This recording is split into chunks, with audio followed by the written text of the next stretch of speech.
gaur asteartea da, asteragoa zegoak urtzeko galisteke.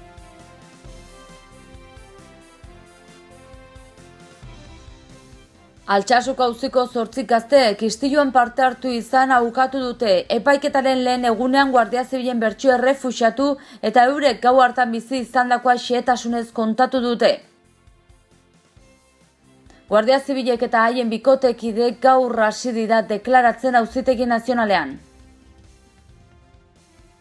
Nafarroako Landa Garapeneko kontseilari Isabel Elizaldek behin betiko balantzaren zain aurreratu du pasaden astean izandako uholdek garia eta zainzuriaren uztan eragin dituztela kalterik handienak.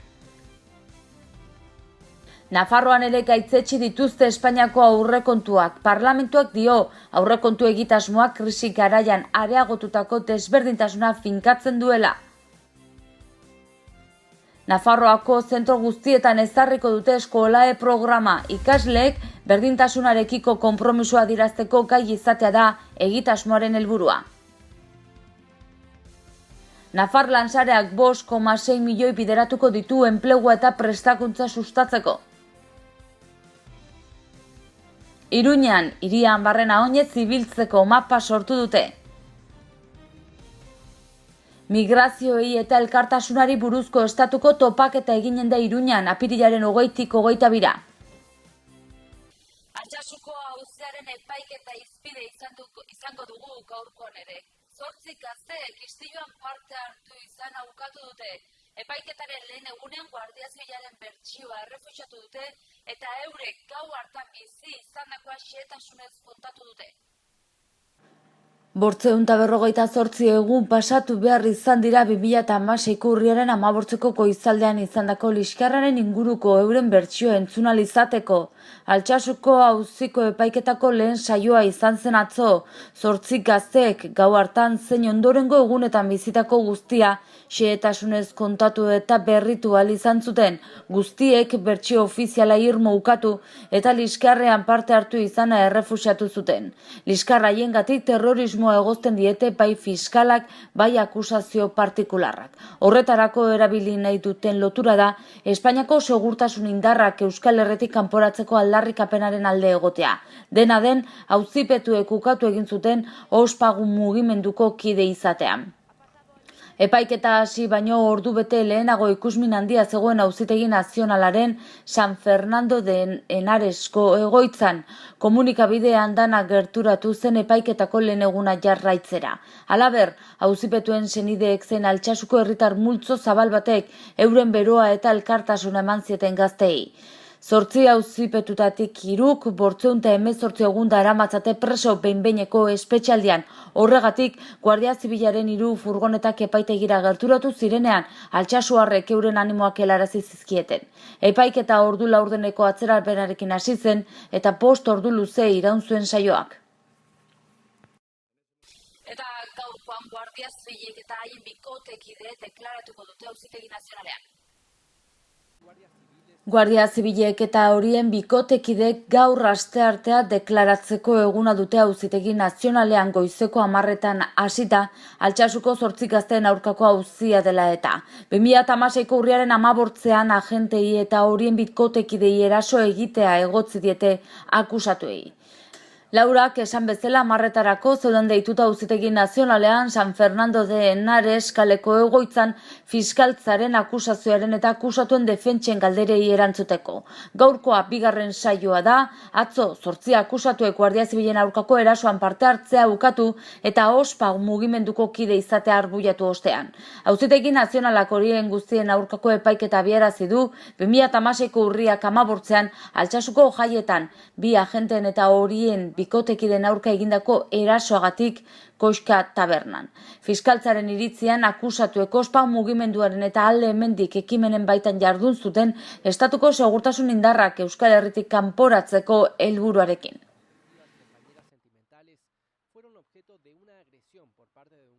Altsasuko epaiketaren bigarren egunak zer ekartzen digun alde batera utzita, Nafarroako Landa Garapen kontseilari Isabel Elizaldek balantzearen zain aurreratu du, pasaden asteko uholdeek garian eta zainzuriaren uztan eragin dutela kalterik handiena.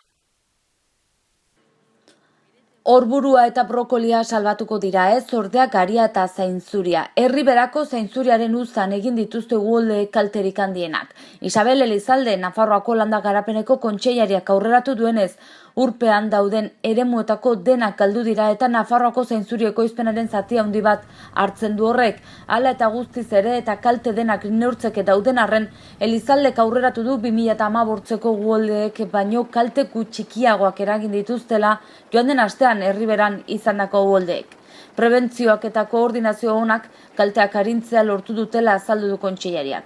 Nolanahi ere, bertako udaletan nekazariek egin dituzten eskariak kontuan hartuta, alde guztiak babestu eta protokolo eta politikak berrikusi egin beharko direla onartu du. Aurrera eginez albisteekin, Nafarroan ere gaitzetsi dituzte Espainiako aurrekontuak. Parlamentuak dio aurrekontu egitasmoak krisi garaian areagotutako desberdintasuna finkatzen duela. PSNek eta geroa bai EH Bilduk Ezkerrak eta Alduguk babestu dute, UPNek eta PPek kontra egin dute. Nafarroako parlamentuak ere gaitzetsi egin du Espainiako aurrekontuen egitasmoa. Parlamentuaren bozeramaien batzordeak adierazpen bat onartu du PSN proposatua eta geroa bai EH Bilduk Alduguk eta Ezkerrak babestua. PPek eta UPNek baino ez dute kontra bozkatu.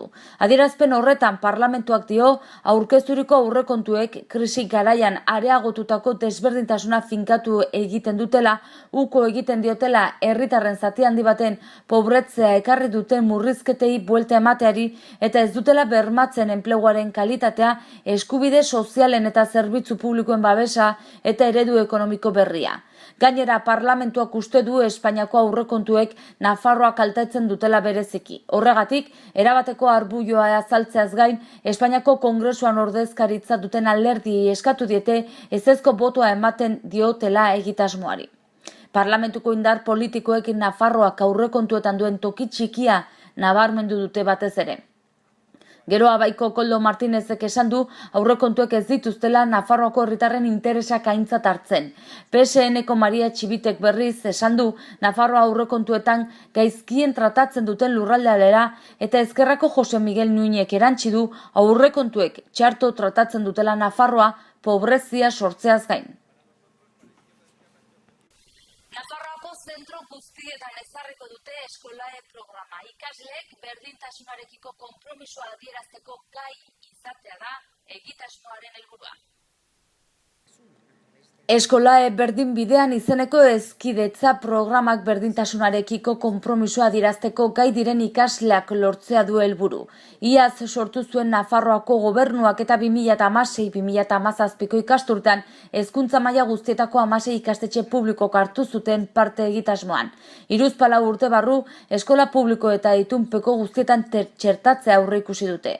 Maria Solana, Nafarroako hezkuntza kontseilariak, Aitor Lakasta ebaluazio, kalitate, prestakuntza, berdintasun eta bizikidetza zerbitzuko zuzendariak eta Pilar Maio berdintasun teknikariak programaren lehenengo fasean balorazioa egin zuten atzo. Lortutako emaitzekin pozik daudela adierazi zuten. Solanaren hitzetan ikasleek bizitza proiektu propioa hautatzeko, eraikitzeko eta bizitzeko gai izatea da egitasmoaren helburua. Horretarako, planak ikasketa ibilbide bat proposatzen du hezkuntza aro bakoitzeko helburuak zehazten dituena. Helduden ikasturtean 50.000 ikastetxetan aplikatuko dute egitasmoa eta haien erronka da hemendik 3 edo 4 urtera ikastetxe publiko eta pribatu guztietan egotea. Parte hartu duten zentrotako 700 ikaslek 5 formakuntza modulu jaso dituzte. Horretarako, 9 pertsonako hezitzaile talde baten laguntza izan dute. Ikasgelatan erabiltzeko material didaktiko ere sortu dute, 208 fitxa. Bertzalde parte hartu duten irakasleetako 90ek trebakuntza berezi jaso dute ikastetxen diagnostiko eta hobekuntza planak egiteko. Horrez gain, gurasoekin eta herrietako begiraleekin elkarlanan aritu dira. Eta Nafar Lansareak bertzalde 5,6 milioi euro bideratuko ditu enplegua eta prestakuntza sustatzeko. Nafar Lansareak gutxienez 5,6 milioi euro jarriko ditu aurten Nafarroako enpresen eskura enplegu eta prestakuntza sustatzeko naiz ekonomia soziala berariaz garatzeko laguntzen bitartez. Iaz, 3,8 milioi euro banatu zituen 380 enpresa onuradun ingururen artean 840 lanposturen mesedetan. Eskubide sozialetako lehendakari orde Miguel Aparrak funts horietaz baliatzeko animatu ditu enpresak gizarte gradudunen elkargoaren naiz aholkularitza eta kontsultoretza enpresen 50 bat ordezkarirekin egindako informazioko sarian. Aurkezpenean Laparrak beharrezkotzat jo du laguntza publikoen eta enpresen interesen arteko bat egitea, sortuz joan daitekeen enplegua behar bereziak dituzten biztanlea kontuan harturik banatzeko xedez. Iruña hirian barrena oinez ibiltzeko mapa sortu dute. Metrominutok Iruñan oinez egin daitezkeen ibilbide batzu seinalatzen ditu. Mugikortasun elementu nagusien kokapen adierazten du bai eta bidexkak eta ibai pasealekoak ere. Oinezkoen plano bat, metroaren plano tipiko baten estetikarekin. Horixe da Metrominuto aplikazioak eskaintzen duena. Metrominutoren funtsa da hiri batean oinez ibiltzea, ohitura osasungarri hori bultzatzea eta herritarrak kontzientziatzea, hiria oinen kontaktuaren bidez, hau da ibiltzen sentitzeko garrantziaz. Bertakoak eta bisitariak animatzea bere energia propioa erabildezaten hirian barna mugitzeko. Automobilaren erabilera apaltzeko prozesuei esker, 176 murriztu dira autoek atmosferara isurtzen duten gasen kopurua mende honetako lehenengo 15 urteetako kopuruen aldean. Informazio guztia metrominutopamplona.es webgunean aurki daiteke. Eta astearte honetako albisteekin bukatzeko migrazioei eta elkartasunari buruzko estatuko topaketa eginen da Iruñan apirilaren 20tik 22. Ostiraletik eta igandera bitartean ekitaldi ugari eginen dira Iruña Harrera hiriak antolatuta. Igande goizean Zaporeak taldeak antolatutako pintxopotea eginen da San Francisco plazan. Gonbidatuen artean goazeneko aktoreak egonen dira. Iruña Harrera hiria ekimenetik migrazioei eta elkartasunari buruzko estatuto topaketa hau antolatu dute Iruñan apirilaren 20tik 22. Iruña Harrera hiria, Sodepaz, Oxi, Mugari Gabe eta El Salvador elkartasuna erakundeak ari dira den antolatzen. Topaketaren helburua Nafarroako Harrera ekimenen ongietorri plataformen eta migratzaile eta errefuxiatuekiko elkartasuna sustatzen duten estatuko plataformen arteko elkarlanari jarraipena ematea da. Asteburuan zehar migrazio fluxuei, bazterketa politikei eta elkartasunaren kriminalizazioari buruzko hainbat gako jorratuko dira. Ostiral arratsaldetik abiatuta, hitzaldiak, lantegiak eta kultura ekitaldiak eginen dira. Larunbatean herri bazkaria, Gani Mirzo kantari kurdu siriarraren kontzertu bat eta mikroantzerkiak eginen dira. Azken ekitaldia Zaporeak taldeak antolatutako pintxopote solidario erraldoia izanen da. Topaketaren bidez, esperientziak eta ezagutzak trukatzeko gune bat sortu nahi dugu. Alde akademikoa eta solidarioa uztartuko dituena. Horretarako, estatuko 3 unibertsitateko irakasleek eta harrera lanean ari diren ekintzaileen hitzaldiak izango ditugu. Baita migratzaileen testigantzak ere. Besteak beste, hauek dira parte hartuko duten pertsonak. Enbulli Kabunda, Espainiako Afrikanisten elkarteko burua eta migrazio eta garapen kontuetan aditua. Mahmoud Traore, migratzaile senadalgarra eta Partir para Contar liburuaren egilekidea. Jose Palazón eta Maite Etxarte, Melillako Prodein elkartearen sortzaileak. Josu Juaristi, eurodiputatu ohia eta migrazio politikan aditua. Farmata Watt, senegaldargarra eta Afrikako Lorea elkartearen sortzailea. Gani Mirzo, musikari kurdu siriarra eta gerraren hotsa musikaz estali kanpainaren sortzailea. Juan Hernández Zubizarreta, Euskal Unibertsitateko irakaslea eta Bizkaiako ongi etorriko ekintzailea. Mikel Zuloaga, ongi etorriko ekintzailea. Juan Miguel Ortega Terol, unibertsitateko irakaslea eta harrera eta babes kontuetan aditua. Ana Maria Martínez eta Azar Bial, Serbiako basoetan lan egin zuten ekintzaile valentziarra eta pakistanarra urrenez urren. Gainera, mikroantzerkiak herri bazkari bat geltokin, Gani Mirzok San Franciscoko eskola publikoetan eskainiko duen kontzertua eta igandean udaletxeko plazan hasitako ibilaldia Zaporeak elkartea antolatutako pintxopote solidarioarekin amaituko dena. Hauek etorriko direla berretsi duten talde eta plataformak. Bizkaiako eta Gipuzkoako ongi etorri plataformak. Plataforma Somos Migrantes, Sevillakoak. Plataforma Bienvenidos Refugiados España. Plataforma Castellano-Manchega de Apoyo a las Personas Refugiadas. Nafarroako Harrera Ekimen Herritarrak. Caravana. Munduko Medikuak, Nafarroa. Gelna. Zurrumurruen aurkako sarea. Zaporeak. Goazen orain eguraldiaren iragarpena zein den ikustera.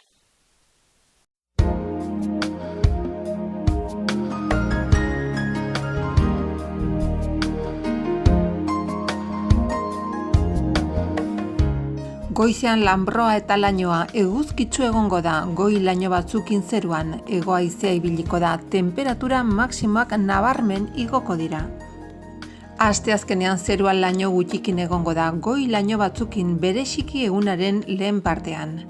Hego osagaiko haizea ahul-bizia ibiliko da, temperatura minimoak nahiko igoko dira, maksimoak mantenduko dira. Gaur guazen ikunak utzi dizkigun albisteen errepasoa egitera titularrekin.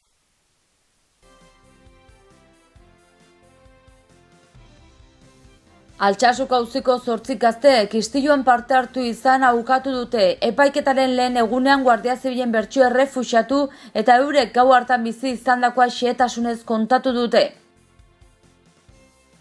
Guardia Zibilek eta haien bikotekide gaur hasi dira deklaratzen Auzitegi Nazionalean. Nafarroako Landa Garapeneko kontseilari Isabel Elizaldek behin betiko balantzaren zain aurreratu du pasaden astean izandako uholdek garia eta zainzuriaren uztan eragin dituztela kalterik handienak. Nafarroan ere gaitzetsi dituzte Espainiako aurrekontuak. Parlamentuak dio aurrekontu egitasmoak krisi garaian areagotutako desberdintasuna finkatzen duela. Nafarroako zentro guztietan ezarriko dute eskolae programa. Ikasleek berdintasunarekiko konpromisoa adierazteko gai izatea da egitasmoaren helburua. Nafar Lansareak 5,6 milioi bideratuko ditu enplegua eta prestakuntza sustatzeko. Iruñan, hirian barrena oinez ibiltzeko mapa sortu dute. Migrazioei eta elkartasunari buruzko estatuko topaketa eginen da Iruñan apirilaren 20-tik 22. Eta hau izan dena gaurkoz, bertzerik ez, mi esker zuen arretagatik eta estertu.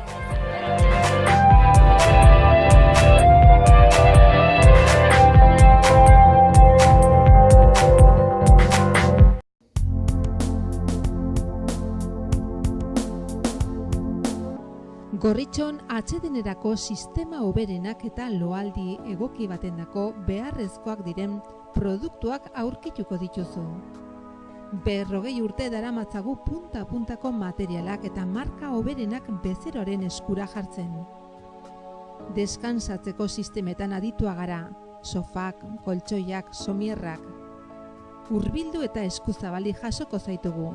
Iruña, Gorritxo.